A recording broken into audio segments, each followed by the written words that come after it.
My name's Gregory Smith, and welcome to the November 2015 edition of the Earth Spirit Journal.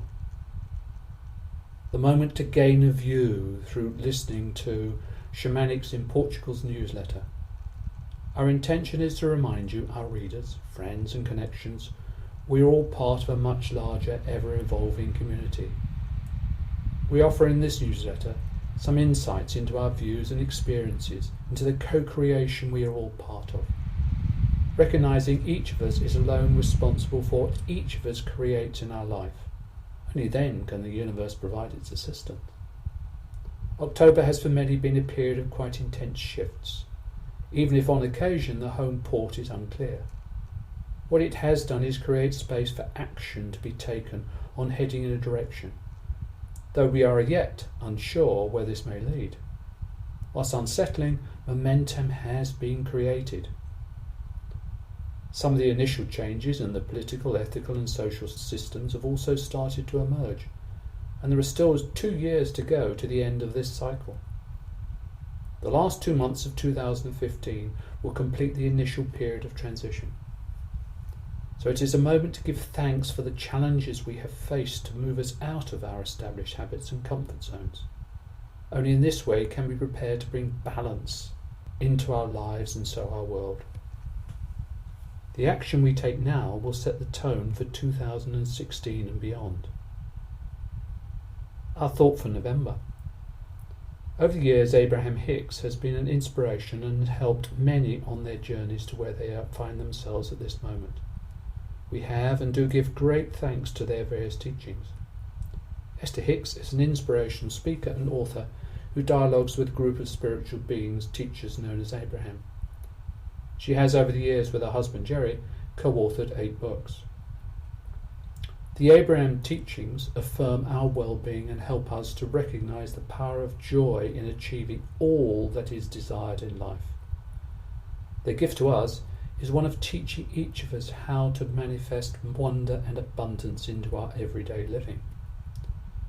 To quote from Abraham Hicks, "See this world as a free world, and see everyone in it as trying through their individual experiences to find their way back to that calling, back to that source energy. And even though there are billions of them going about it in a different way than you would choose, there's no right and wrong way. In other words, bless them all and get on with the only thing you have power about, which is opening and closing your vortex to your natural state of well-being. And see everyone in it as trying through their individual experiences to find their way back to that calling, to that source energy. The choice each of us has to make is choosing what is our natural state, for it is our choices which shape and create our world. It is a moment to consider again the question framed by Socrates: where do I come from? Where am I going? One view can be found in the Rig Veda, one of the 4 ancient Hindu sacred texts. Written more than 3,500 years ago by an unknown author, it describes unexpectedly up-to-date information that was as meaningful in ancient India as it is today. It was written long before scientists could have been capable of understanding the following words.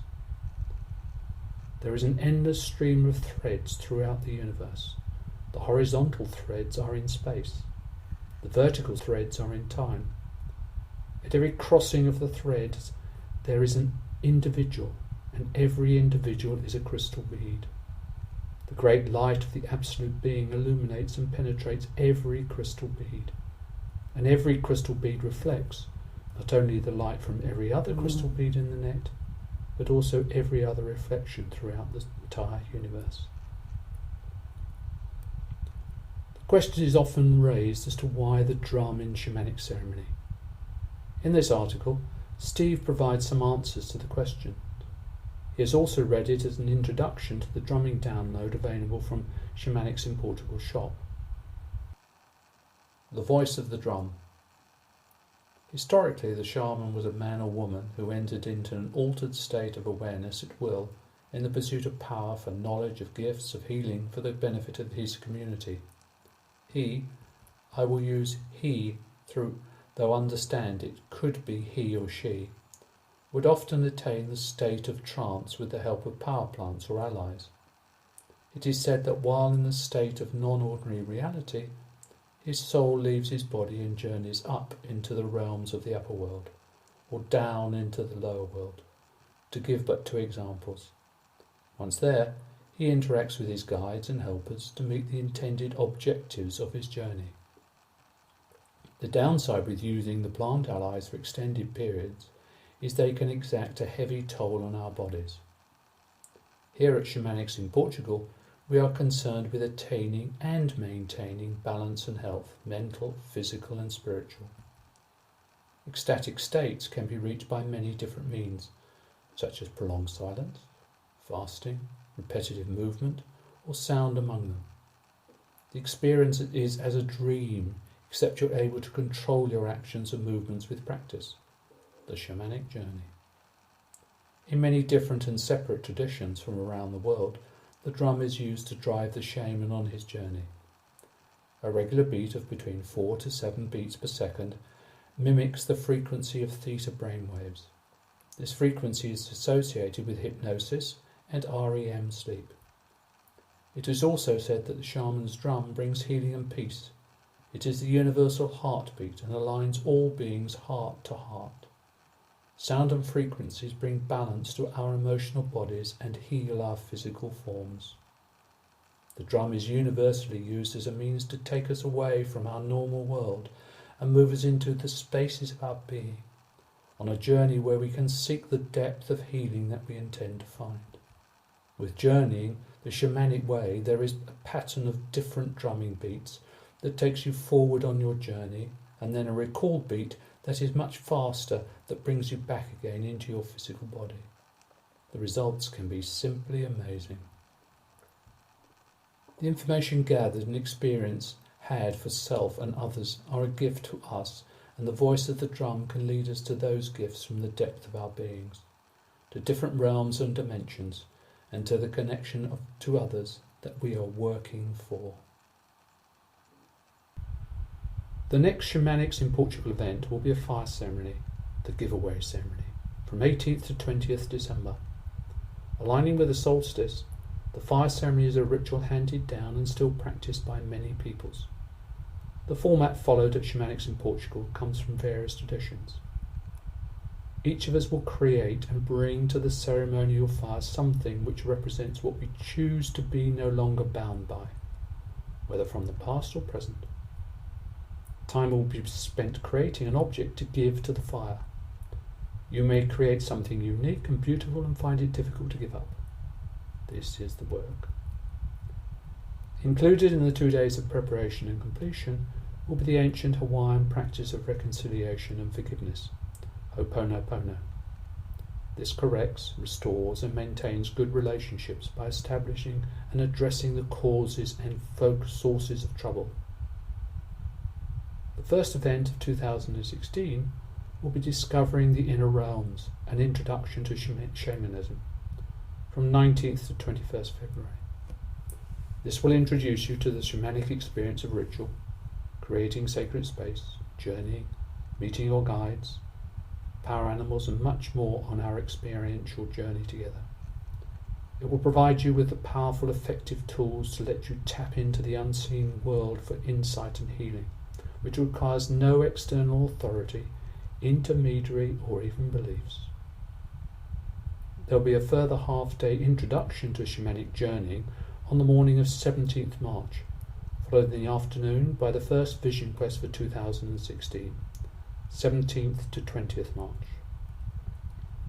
The full list of events to September 2016 is available by clicking on forthcoming events. The Portuguese power animal for November, Buzzard, Butu, hawk medicine, and messenger. Buzzard brings you the message of clear sight. If you see him flying above you, take note of how far he can see and how clearly he is viewed from the ground. Buzzard is teaching us to become more observant about where we are in life, to take a note about everything that we are doing, be it in a relationship, in play, in work. Buzzard is telling us to bring our life back into balance. He is a sign of riding the winds of time. His message is for us to surrender and open up to our inner truths, and for us to clearly see the reality of our situations. His energy gives us strength in realigning ourselves to our true pathway in life, and for the magic within us to be illuminated. With this energy, leadership is a quality. So take note if your ego is out of balance with this great responsibility. We first have to lead ourselves with integrity and honour before leading others. Become aware of what is being offered to you in all sorts of guises. Be aware, watchful, and open to guidance. And when the time's right, become the leader of your own choices, and then take action that involves integrity, beauty, and grace, which is the energy of Buzzard. Buzzard is also asking you to be aware of distractions, and for you to keep your focus. Take care of your own life, not that of others. When Buzzard comes to you, be ready for a greater intensity of life and open wholehearted to what Buzzard's energies have to offer. November is a universal one month. As such, it will enable us to see more clearly our new path, our direction, along with the physical components needed to bring it into creation. So definitely a moment to connect with Buzzard. Steve, Suze and Gregory and the Shamanics in Portugal team. If this edition of the Earth Spirit Journal was forwarded to you and would like one to be sent directly to you, please sign up to complete the requested form, or go to Shamanics in Portugal and choose the newsletter and sign up. And by the way, please do share and distribute these indications with as many others as you feel guided. But please ensure to keep the integrity of its contents by including the authors and source website link. Thank you. Until December.